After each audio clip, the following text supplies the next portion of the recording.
This is Roger, thanks for dropping by. The sun's out, there are bits of blue sky and cloud. I thought I'd have a walk round where I am with the bonsai. We're going to start off with the junk corner. Now this is what will be the legs for new bonsai staging. The large post here will be cut in half, and then these two will be used to give me two more legs the same length as half of this. There'll be some left over. And that gives me four nice sturdy legs, and then I'm going to get some 6x2 which I will put on the top to make the staging. And then this large piece, without this, will be just cut in half to make two legs which will also have some 6x2 on. So this is two lots of what will be relatively low down but sturdy staging in the future, but now that we've got the better weather, hopefully not too distant future. I bought these black tables a while back on the grounds that they're just something to stick some trees on. I'm not going to spend time looking at trees that I've only just repotted, and there's a video to go with it, but they're here simply because I needed these in the shade, certainly for a while anyway.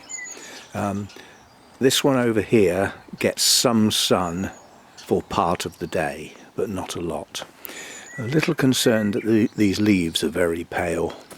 I don't know whether to give that a dose of magnesium, see if I can green it up. It's one of the feeder elements that has a quite specific purpose, and a magnesium boost would actually probably green that up a bit, but that doesn't get round the problem of why the leaves are pale in the first place. I think it was because the roots were starting to die, basically, because they were, you know, they were drowning. So hopefully when it starts to produce some new growth from the roots that are now in a reasonable media, it might perk up a bit. And there's a couple of new growths there where the leaves look a bit darker. We'll have to wait and see. And all the rest are sort of squashed up here for now. This is not all bonsai, but we did the little forest with the path a while back. This is starting to open up now. This larch is also opening up nicely. This will need a trim in the not too distant future. Otherwise the tips will become dominant and they'll suppress the buds farther back on the branches, whereas if you take the tip off, it will encourage those side shoots. Now this little one we haven't looked at for a long time. There's a video, you can search for it on my channel, which was called From a Bush to a Tree, which is literally taking this from a nursery grown bush and trying to turn it into some sort of bonsai. And this is shooting out all over the place. So that's coming on nicely. This is the black pine, that's sort of sitting there waiting for me to decide what on earth to do with it. This is tangled up with the juniper, is my Scots pine. I don't plan on doing much with this year. I'm going to let this grow. I did a lot of wiring last year to get the pads in a reasonable form. Not every branch had wire on it, so some of them, and it's also been knocked on a couple of occasions where the wire's been moved.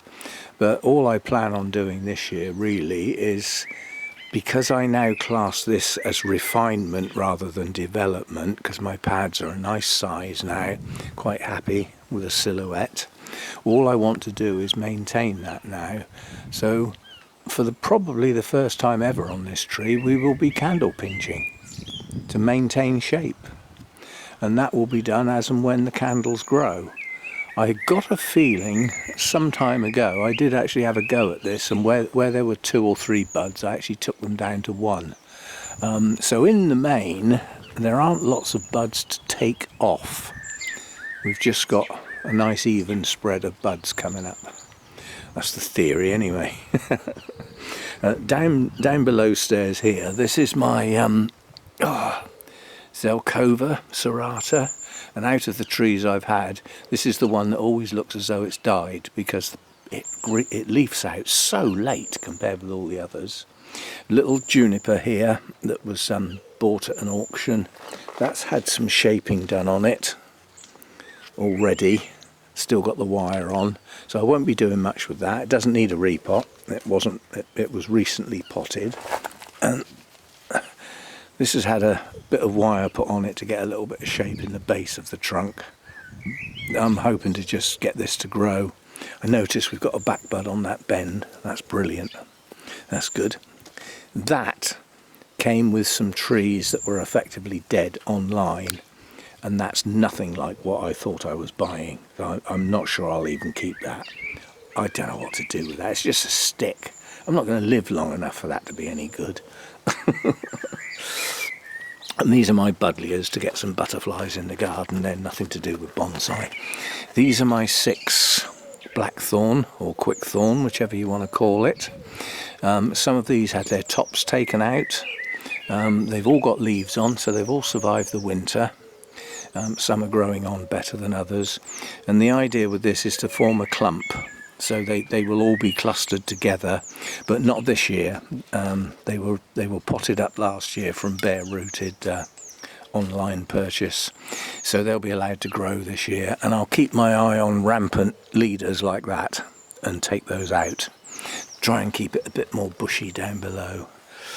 And then round the back here, we've got this juniper that sits in amongst everything else. It's got a lovely shape to it inside there, really nice. But this, I've deliberately bought this one with the long extensions so that I could do some air layers. And if I can find a decent bit of dead wood, then that's what will be happening to those air layers.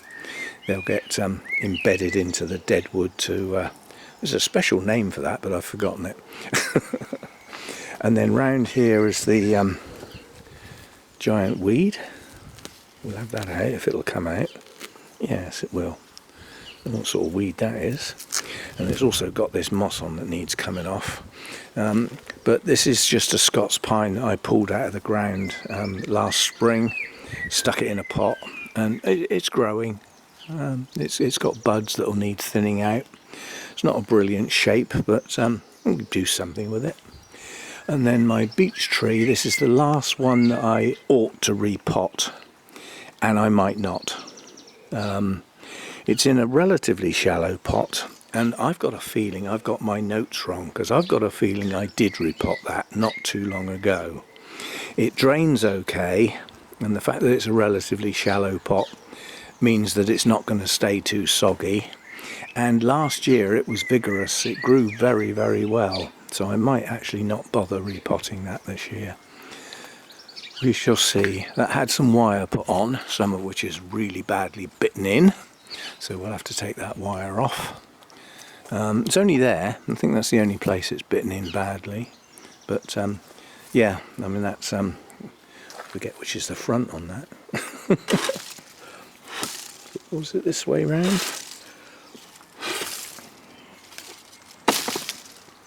Yeah, I think that was the way round it was. But it grew quite well last year, and I've now got a nice new leader which I can put some shape into. And this year the side branches will be allowed to extend. I want some width to this tree. I don't want a long narrow tree. That's not what beech trees look like. And then last but not least is my Japanese white pine, which I did a little bit of wiring down below and have still yet to make the decision on what I'm going to do with this section here. We're going to have some candles in the not too distant future, so I will have to make a decision on what I'm going to do. Which is the front, what is going to be the future of this top section. Is it just going to be left to thicken up this? Or is it going to become part of the design of the tree, in which case this section here will need a bend in it, possibly more than one. It is still flexible at the moment, but it'll only go so far before it snaps. So that's still to be decided on. But yeah, if I'm going to use this top section to thicken up this, then I need foliage, basically. You know, I need the tree to feed itself and, you know, get going. And oh, I was just going to say, and last but not least is my Shojo. That's leafing up nicely now, and I'm still doing it. I still come out every so often and look for these centre shoots between two leaves and just take them off. I mean, I've done most of them, so it's now becoming quite difficult to find them, but there are still some there. There's one there. Just where there's a pair of leaves and a central shoot, take the central shoot out, and the buds next to those two leaves will then develop. Otherwise they won't. It'll just extend and you get a really long extension. It's tedious, but if you just do a little bit, you know, every time I come out for a coffee or something, or sit down with a glass of wine in the sunshine when we get some, just take these central shoots out. And then the buds behind them will shoot out. And if you just keep at it a little bit at a time, it's not actually a difficult job. If you try and do it all at once, it is. Drive you up the wall. But yeah, this is leafing out nicely now. Gorgeous colour as usual. And the little bit of sunshine does it the world of good. See, now that extension has already gone to a second pair of leaves and another extension, so that's got to go back too. Again here, pushing on. They'll get away from you if you don't attack them. But as I say, it's just a matter of keeping at it. Just keep at it. Go round methodically. Which is not what I'm doing. I'm just looking at random, and every time I see one I'm dealing with it. That's not methodical, is it? But it's actually a relaxing task. And, you know, occasionally I'll sort of sit here in the sunshine and just spin this round and bring them to me, if you see what I mean. But, yeah, I haven't been out here for a while because we've had rain. And I don't do rain. Well, I do, but from inside. We don't go out in rain.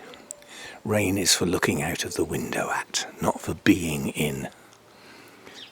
Oh, there's a bee nearly went in my ear then. Nice to see the bees around again. Yep, never-ending job this. But it is just a matter of keeping at it. And sometimes you get one that's completely hidden by the leaf. They're trying to hide. They're trying to be the top of the tree. And they're not going to make it. Not if I have anything to do with it. Just got to keep at it. Just keep tweaking. And you will end up with a much tighter spread of leaves, and the leaves will be smaller. It is worth the effort, especially with the smaller leaves. Keep my eye on this one as well, because last year this had aphids really bad. Of course, on a mature tree, when all the leaves are fully open and everything, they don't do a huge amount of damage, but on young foliage they do. They'll ruin it. So there we go. That's my thing doing. Oh, it looks like we might get a flower or two. Big growths pushing up like that this time of year are often a flower. I ought to cut that back really. How dry is it? Oh, it's still wet. So we've had enough rain that I haven't had to water anything for a while. Anyway, so there we go. That's just a sort of look round. This still looks, to me this looks untidy because the trees are all too close together and at funny angles to get them on, if you see what I mean. They're not displaying as well as they should be. But I have got another one of these to construct, and you know, like when at the start of the video, there'll be 2 more sets of staging, because I need to be able to position trees in different places, because once we get into the summer, if we start getting some serious heat, then I don't want my maples in the sun all day, so I need some staging somewhere else, whereas I do need the conifers in the sun all day. So I need more than one lot of staging. I need to be able to position staging to suit different times of year. So anyway, there we go.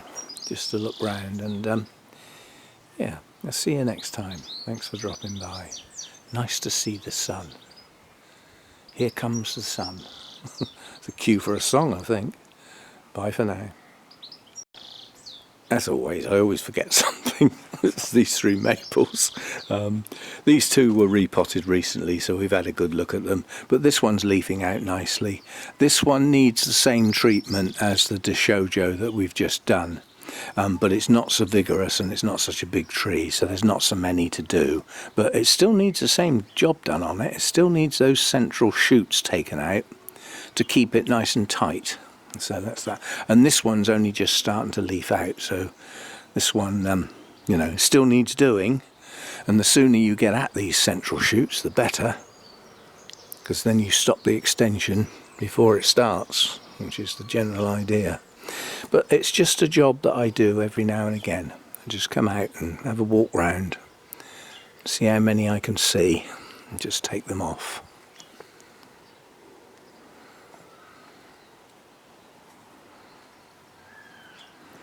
Yeah, we're getting there. See, these have already been done. I've already got at those. Just keep tweaking it. Everywhere you see one, just do it when you see it. And yeah, the poor old trident maples didn't get repotted. Missed my chance. This is far too far advanced to think about repotting this. So what I do need to think about on this is, where do I want the tops of these trees? This little tree is going to be separate and grown on as an individual tree. These 2 are going to be left to sort of try and fuse at the bottom and become a twin trunk. But do I really want them that tall, with the trunk only that thick? So I think we might have to do a trunk chop, which I dislike. It's something I dislike intensely. But we might have to do it just to thicken it up, and these do thicken up pretty quick, so we shall see. And on the subject of thickening up and getting ramification and this, that and the other, it's all very well for you youngsters, but when you get to my age you have to stop and think, how many years have I got left where I can still be messing about with bonsai? And you stop and think, you know, I'm not going to be able to put 30 years into a tree, am I? So what's the point of a stick in a pot? Food for thought. See you next time. Bye for now.